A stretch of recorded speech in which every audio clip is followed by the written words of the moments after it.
Bonjour, mon nom est Charlotte Levasseur-Paquin et je suis physiothérapeute spécialisée en bike PT et en rééducation périnéale. Aujourd'hui, je vous fais une capsule questions-réponses, mythes et réalités sur le plancher pelvien et le confort sur la selle. C'est parti!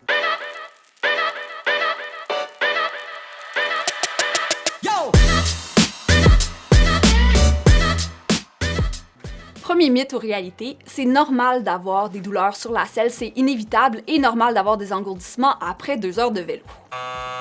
C'est donc faux, c'est pas normal d'avoir des engourdissements chaque fois qu'on fait du vélo ou une douleur récurrente qui vient à chaque fois. C'est une question de mauvaise assise, on n'est pas assis sur la bonne structure pour supporter notre poids. Normalement, on devrait être assis sur une structure un peu plus ferme, qu'on appelle les ischions, qui sont situés à la base du bassin. Donc, c'est une structure sur laquelle on va avoir du poids quand on est sur le vélo. Si on a une selle trop étroite, mal positionnée, tout le poids va résider dans cette partie-là de la selle, puis c'est là qu'on va avoir des symptômes. C'est donc la douleur qui est anormale à ce niveau-là. Il y a même certains cas plus intenses où une mauvaise assise prolongée peut entraîner des dysfonctions érectiles, des fuites urinaires, des saignements. C'est donc pas un problème à prendre à la légère. Quelle solution on a pour ça? D'avoir un bon positionnement, puis une selle qui nous convient, qui a une bonne forme, qui est assez large pour notre plancher pelvien, puis qu'on aura ajusté soit en positionnement ou soit en bike shop. Deuxième mythe ou réalité, on peut avoir des douleurs même sur une selle de qualité. En effet, c'est vrai, on peut avoir des douleurs même sur une selle de qualité ou une selle qui coûte très cher. C'est une question de largeur de selle, de forme, est-ce que la forme nous convient vraiment, ou de positionnement, donc la hauteur, le recul et l'inclinaison de la selle qui peut être inadéquat et nous causer des douleurs. Troisième mythe ou réalité, il existe la meilleure selle du monde. En ce qui a trait à la meilleure selle du monde, c'est faux. Il n'y a aucune selle qui est universelle et qui convient à tout le monde. Alors, qu'est-ce qu'on regarde pour choisir une selle s'il n'y a pas de selle ultime et universelle? Premièrement, il faut vraiment s'adapter à notre corps. Chaque corps est différent, donc chaque cycliste a une forme de bassin, une largeur de bassin différente. On commence par mesurer la largeur des ischions juste ici pour savoir quelle largeur minimale de selle on a besoin. On assied alors le cycliste sur un petit coussin qui va prendre l'empreinte, puis on peut mieux le conseiller par la suite pour la selle optimale. Les bike shops, les cliniques de physiothérapie peuvent faire ce service-là quand le service de positionnement sur vélo est possible.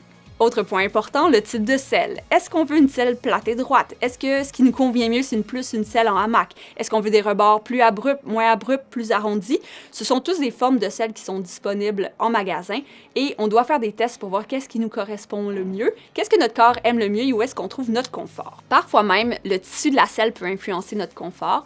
Il y a certaines selles, par exemple en cuir, qui vont se mouler à notre forme de fesse. Ça peut correspondre à certaines personnes, mais ça sera définitivement pas pour tous les cyclistes. D'autres selles où est-ce que la surface va être plus adhérente, plus confortable, moins de risque de glisser, et d'autres selles où est-ce que ça va être très lisse, les selles parfois un peu de moins bonne qualité. Donc, il faut faire attention à ce détail-là aussi quand on fait un choix de selle. On se pose souvent la question, est-ce que je dois payer plus pour avoir une meilleure selle ou est-ce que des selles plus d'entrée de gamme me conviennent? Il n'y a pas de réponse absolue. C'est vraiment une question de choix personnel, puis parfois, le prix est plus guidé par les matériaux, le branding, le marketing derrière, parfois par une raille en carbone. On peut se poser les questions, est-ce que toutes ces choses-là sont nécessaires pour nous ou pas? Mais c'est pas le seul indicateur. Donc, le prix n'est pas forcément indicateur de est-ce que la selle va vraiment nous convenir si la selle coûtait vraiment cher. Bref, c'est super important d'essayer la selle parce qu'il n'y a pas de selle meilleure que d'autres. Il n'y a pas de selle universelle. Vous pouvez essayer en bike shop, en clinique de physiothérapie, vérifier les politiques de retour des selles. Parfois, c'est possible de le retourner dans un certain délai. Il faut faire ses propres tests, le rouler sur plusieurs dizaines de kilomètres, puis voir par la suite est-ce que ça nous convenait ou est-ce que ça nous irrite finalement. Pour les professionnels de la santé qui seraient intéressés à savoir comment bien positionner une selle pour éviter justement les symptômes chez leur clientèle cycliste, on a une formation qui pourrait vous intéresser à ce sujet-là. Lorsqu'on veut prendre en charge des cyclistes en clinique, faire leur bike fitting, leur étude posturale, c'est vraiment important d'acquérir des connaissances qui sont basées sur la science. Chez Physio-Vélo, on a développé 2 formations d'études posturales de bike fitting, une formation d'introduction et une formation avancée en ligne qui vous permettront d'acquérir toutes les données scientifiques, toutes les évidences basées sur la science pour prendre en charge efficacement le positionnement, l'étude posturale de vos cyclistes. On va toucher à tout ce qui est mécanique, protocole de bike fitting, questionnaire et évaluation physique de vos clients, de vos cyclistes, afin de leur offrir un service qui pourra améliorer leur confort et leur performance tout en personnalisant les ajustements selon leur pathologie. La clinique Physio-Vélo est en affaires depuis plus de 8 ans. Nous enseignons le bike fitting depuis plus de 5 ans. Nous avons un partenariat avec la Fédération française de cyclisme pour enseigner à chaque année au Vélodrome national de Saint-Quentin en Yvelines. Nous croyons vraiment avoir toutes les informations nécessaires pour vous aider à acquérir les connaissances nécessaires pour le bike fitting. Si ça vous intéresse, visitez notre site web. Merci Guillaume. On passe au prochain mythe. Quatrième mythe ou réalité, une selle avec un trou, une fente ou ajourée permet de réduire les engourdissements. Pour ce qui est de la selle ajourée, la selle qui a un trou ou une fente, ça varie en fait. On a des selles qui vont être pleines, comme ici, ou des selles avec un trou. La science s'entend pas pour dire que tout le monde va préférer avec un trou, que c'est vraiment la meilleure chose. Il y a certaines personnes qui rapportent plus de confort avec le trou parce que ça dégage un peu les organes génitaux, ça aère la région. D'autres personnes qui vont préférer avoir quelque chose de plus plein parce que le poids se répartit sur une plus grande surface. Un peu comme les sadous qui sont sur des tapis de clous. C'est le même principe, le poids est réparti sur plusieurs points au lieu d'un seul. Faut vraiment essayer pour voir qu'est-ce que c'est notre préférence. Cinquième mythe ou réalité, une selle plus molle et plus confortable. No!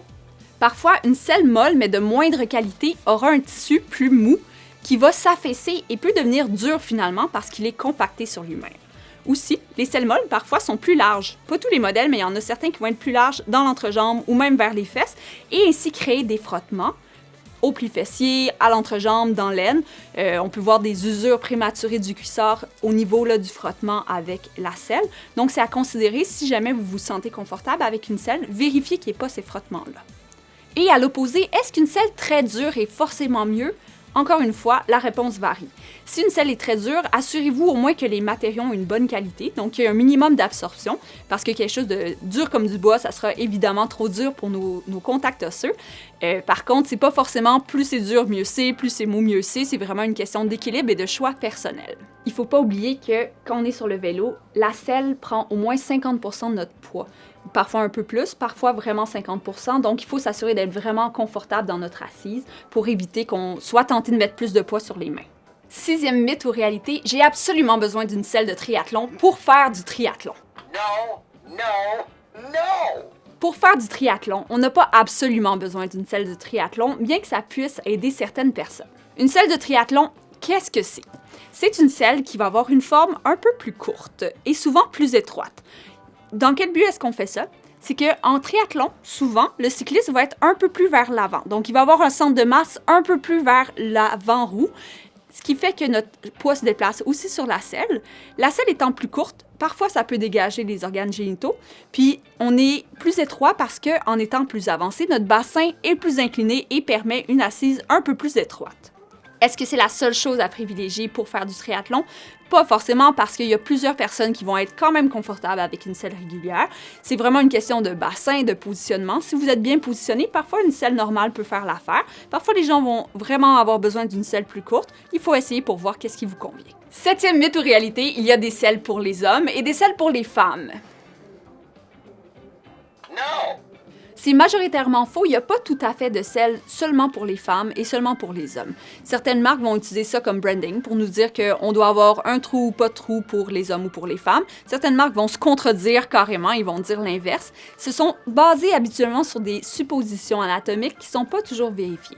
Selon la science, les études qui ont étudié le confort des selles ajourées, des selles avec un trou, en fonction du sexe, s'entendent pas. Elles se contredisent ou elles trouvent qu'il n'y a pas de ligne directrice. Donc, c'est vraiment une question de bassin et de préférence personnelle au-delà du sexe. Il y a une petite partie de réalité dans ce mythe, c'est que souvent, les femmes vont avoir un bassin plus large, donc vont avoir besoin d'une selle un peu plus large, et les hommes vont avoir un bassin plus étroit et plus haut, donc besoin d'une selle un peu plus étroite, mais ça peut vraiment varier entre les individus. Donc, toujours important de mesurer avant de spéculer qu'une selle pourrait nous convenir seulement en regard à notre sexe. Pour conclure, pour éviter les douleurs sur la selle à vélo, il faut premièrement s'adapter à sa largeur d'ischio. Donc se mesurer, choisir une selle en conséquence. Deuxièmement, il faut choisir plein de selles. Faire des essais, voir qu'est-ce qui nous convient, regarder quel modèle nous convient le mieux, puis ensuite on peut faire notre choix officiel. Et dernièrement, il faut se respecter. Donc respecter ses douleurs, respecter son corps. Chaque corps est différent, donc c'est normal que pour certains cyclistes, ce soit un peu plus long de trouver son confort.